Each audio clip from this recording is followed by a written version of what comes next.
पंजाब के राज्यपाल श्री बनवारी लाल पुरोहित जी, मुख्यमंत्री श्रीमान भगवत मान जी, केंद्रीय मंत्रिमंडल में मेरे साथी डॉक्टर जितेंद्र सिंह जी, संसद में मेरे साथी भाई मनीष तिवारी जी, सभी डॉक्टर्स, रिसर्चर्स, पैरामेडिक्स, अन्य कर्मचारी और पंजाब के कोने कोने से आए हुए मेरे प्यारे बहनों और भाइयों, आजादी के अमृत काल में देश नए संकल्पों को प्राप्त करने की तरफ बढ़ रहा है। आज का ये कार्यक्रम भी देश की बेहतर होती स्वास्थ्य सेवाओं का प्रतिबिंब है। होमी भाभा कैंसर अस्पताल और रिसर्च सेंटर से पंजाब, हरियाणा के साथ ही हिमाचल प्रदेश के लोगों को भी लाभ होने वाला है। मैं आज इस धरती का एक और वजह से आभार व्यक्त करना चाहता हूं। पंजाब स्वतंत्रता सेनानियों, क्रांतिवीरों, राष्ट्रभक्ति से ओत-प्रोत परंपरा की ये पवित्र धरती है। अपनी इस परंपरा को पंजाब ने हर घर तिरंगा अभियान के दौरान भी समृद्ध रखा है।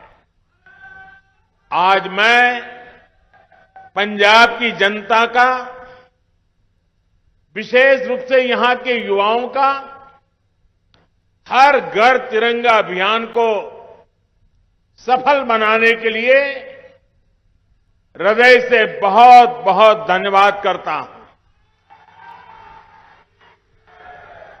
साथियों, कुछ दिन पहले ही लाल किले से हम सभी ने अपने देश को विकसित भारत बनाने का संकल्प लिया है।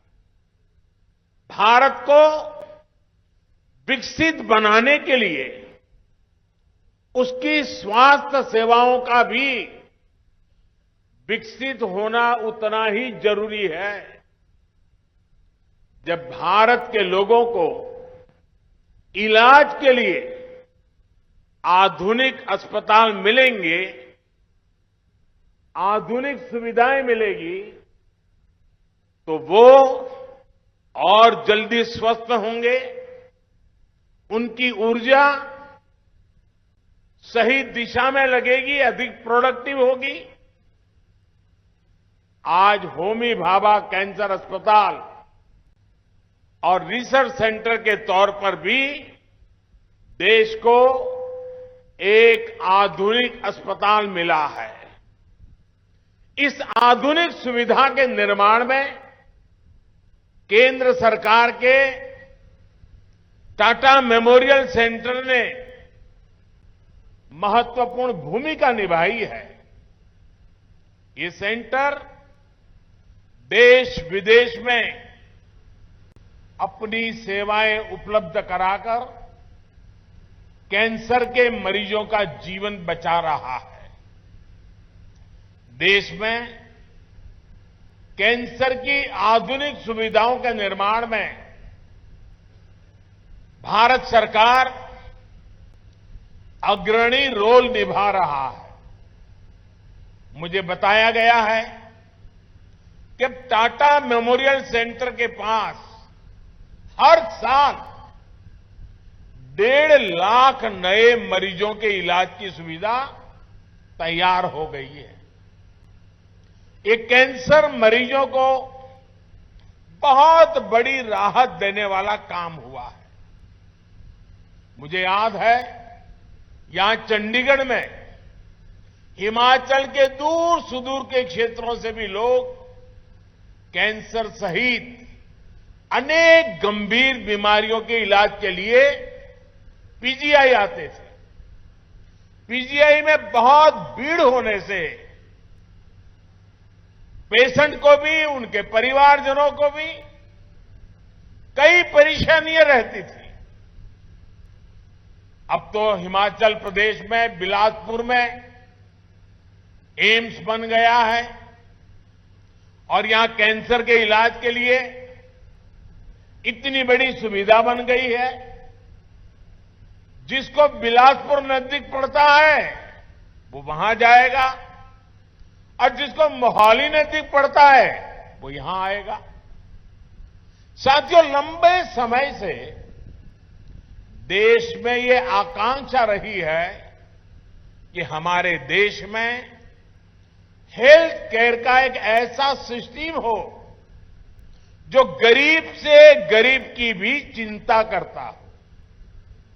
एक ऐसी स्वास्थ्य व्यवस्था जो गरीब के स्वास्थ्य की चिंता करे, गरीब को बीमारियों से बचाए, बीमारी हुई तो फिर उसको उत्तम इलाज सुलभ कराए। अच्छे हेल्थ केयर सिस्टम का मतलब सिर्फ 4 दीवारें बनाना नहीं होता है। किसी भी देश का हेल्थ केयर सिस्टम तभी मजबूत होता है जब वो हर तरह से समाधान दे, कदम कदम पर उसका साथ दे। इसलिए बीते 8 वर्षों में देश में होलिस्टिक हेल्थ केयर को सर्वोच्च प्राथमिकताओं में रखा गया है। भारत में स्वास्थ्य के क्षेत्र में जितना काम पिछले 7-8 साल में हुआ है उतना पिछले 70 साल में भी नहीं हुआ। आज स्वास्थ्य के क्षेत्र के लिए गरीब से गरीब को आरोग्य सुविधा के लिए देश एक नहीं, 2 नहीं, 6 मोर्चों पर एक साथ काम करके देश की स्वास्थ्य सुविधाओं को सुधारा जा रहा है, मजबूत किया जा रहा है। पहला मोर्चा है प्रिवेंटिव हेल्थ केयर को बढ़ावा देने का। दूसरा मोर्चा है गांव-गांव में छोटे और आधुनिक अस्पताल खोलने का। तीसरा मोर्चा है शहरों में मेडिकल कॉलेज और मेडिकल रिसर्च वाले बड़े संस्थान खोलने का। चौथा मोर्चा है देश भर में डॉक्टरों और पैरामेडिकल स्टाफ की संख्या बढ़ाने का। पांचवा मोर्चा है मरीजों को सस्ती दवाइयां, सस्ते उपकरण उपलब्ध कराने का। और छठा मोर्चा है टेक्नोलॉजी का इस्तेमाल करके मरीजों को होने वाली मुश्किलें कम करने का। इन 6 मोर्चों पर केंद्र सरकार आज रिकॉर्ड निवेश कर रही है, इन्वेस्टमेंट कर रही है, हजारों करोड़ रुपए खर्च कर रही है। साथियों, हमारे यहां हमेशा से कहा गया है बीमारी से बचाव ही सबसे अच्छा इलाज होता है। इसी सोच के साथ देश में प्रिवेंटिव हेल्थ केयर पर इतना जोर दिया जा रहा है। अभी कुछ दिन पहले ही एक रिपोर्ट आई है जिसमें कहा गया है कि जल जीवन मिशन की वजह से पानी से होने वाली बीमारियों में बहुत ज्यादा कमी आई है। यानी जब हम बचाव के लिए काम करते हैं तो बीमारी भी कम होती है। इसी तरह की सोच पर पहले की सरकारें काम ही नहीं करती थी, लेकिन आज हमारी सरकार तमाम अभियान चलाकर,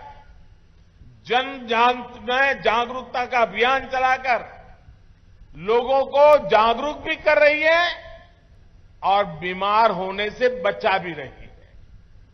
योग और आयुष को लेकर आज देश में अभूतपूर्व जागरूकता फैली है। दुनिया में योग के लिए आकर्षण बढ़ा है। फिट इंडिया अभियान देश के युवाओं में लोकप्रिय हो रहा है। स्वच्छ भारत अभियान ने बहुत सी बीमारियों के रोकथाम में मदद की है। पोषण अभियान और जल जीवन मिशन से कुपोषण को कंट्रोल करने में मदद मिल रही है। अपनी माताओं बहनों को एलपीजी कनेक्शन की सुविधा देकर हमने उन्हें धुएं से होने वाली बीमारियां, कैंसर जैसे संकटों से भी बचाया है। साथियों, हमारे गांवों में जितने अच्छे अस्पताल होंगे, जांच की जितनी सुविधाएं होगी, उतना ही जल्दी रोगों का पता चलता है। हमारी सरकार इस दूसरे मोर्चे पर भी देश भर में बहुत तेजी से काम कर रही है। हमारी सरकार गांव-गांव को आधुनिक स्वास्थ्य सुविधाओं से जोड़ने के लिए 1.5 लाख से ज्यादा हेल्थ एंड वेलनेस सेंटर बनवा रही है। मुझे खुशी है कि इनमें से लगभग 1.25 lakh health and wellness centres ने काम करना शुरू भी कर दिया है। यहां पंजाब में भी लगभग 3,000 हेल्थ एंड वेलनेस सेंटर सेवा दे रहे हैं। देश भर में in health and wellness centres में अभी तक लगभग 22 करोड़ लोगों की कैंसर से जुड़ी स्क्रीनिंग हो चुकी है, जिसमें से करीब 60 लाख स्क्रीनिंग ये मेरे पंजाब में ही हुई है। इसमें जितने भी साथियों में कैंसर की पहचान शुरुआती दौर में हो पाई है, उनको गंभीर खतरों से बचाना संभव हो पाया है। साथियों, एक बार जब बीमारी का पता चलता है तो ऐसे अस्पतालों की जरूरत होती है जहां गंभीर बीमारियों का ठीक से इलाज हो सके। इसी सोच के साथ केंद्र सरकार देश के हर जिले में कम से कम एक मेडिकल कॉलेज के लक्ष्य पर काम कर रही है।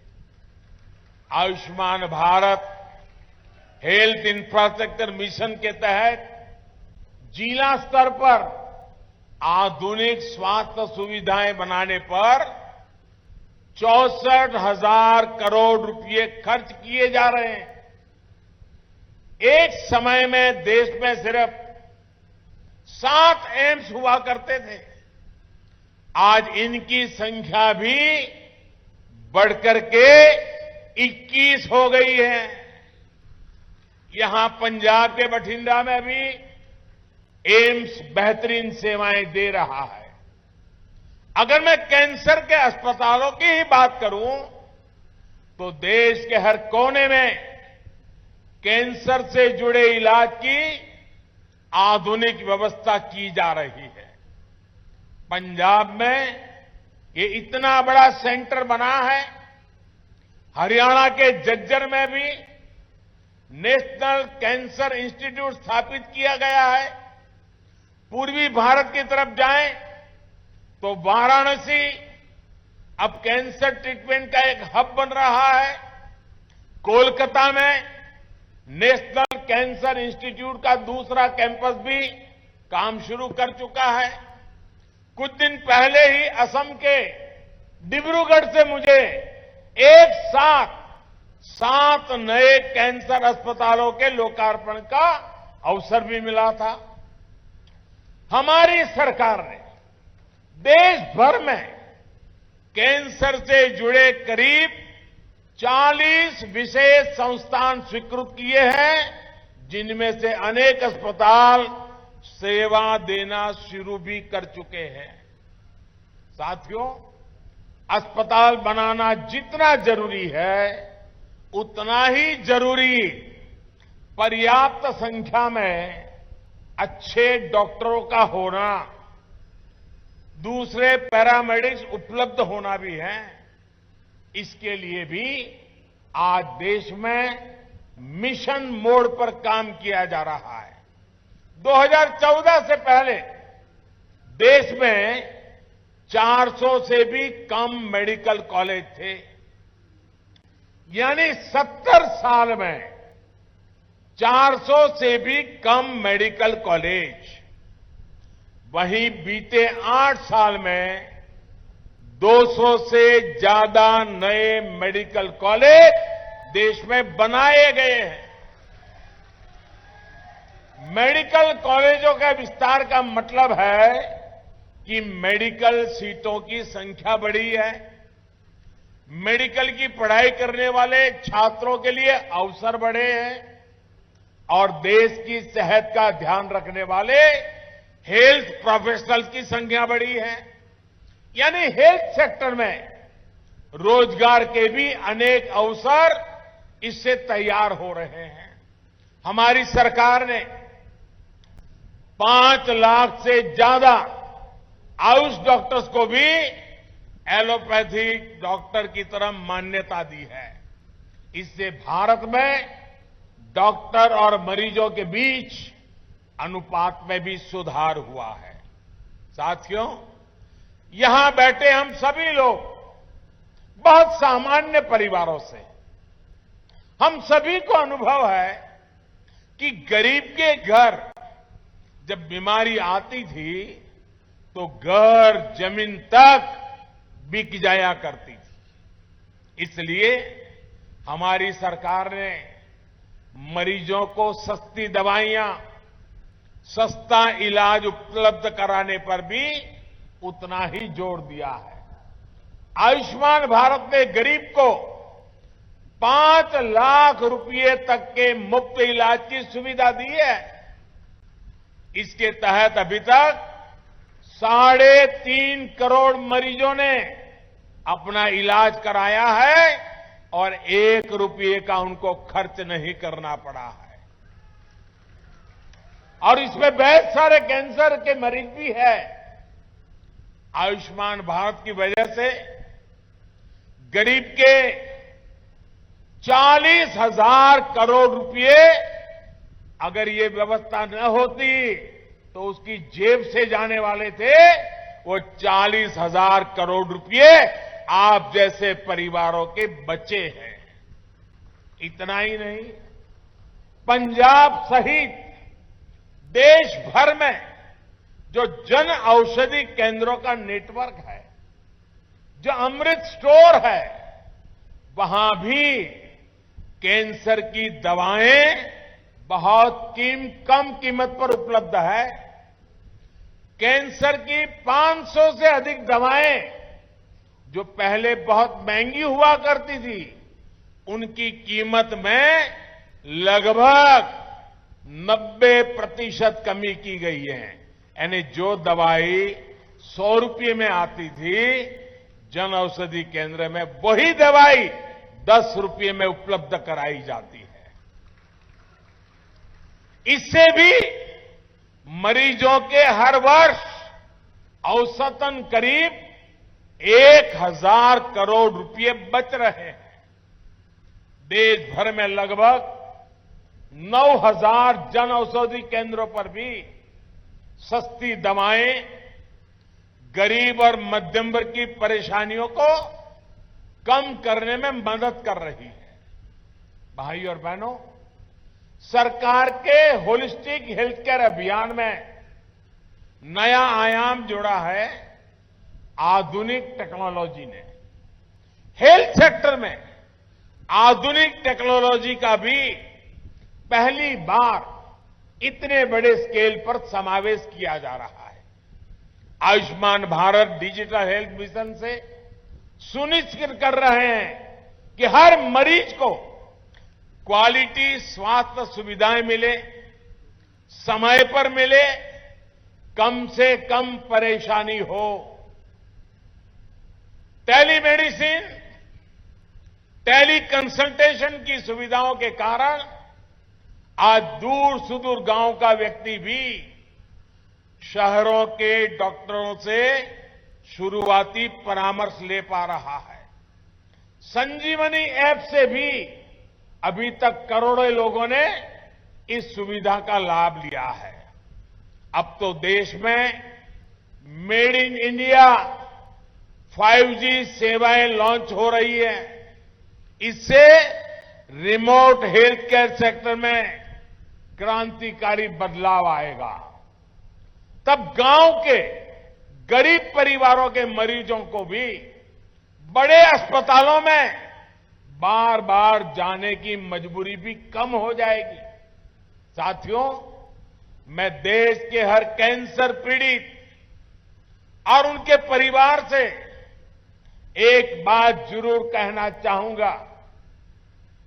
आपकी पीड़ा मैं भली भांति समझ सकता हूं, लेकिन कैंसर से डरने की नहीं, लड़ने की जरूरत है। इसका इलाज संभव है। मैं ऐसे अनेक लोगों को जानता हूं जो कैंसर के सामने लड़ाई जीत करके आज बड़ी मस्ती से जिंदगी जी रहे हैं। इस लड़ाई में आपको जो भी मदद चाहिए, केंद्र सरकार वो आज उपलब्ध करा रही है।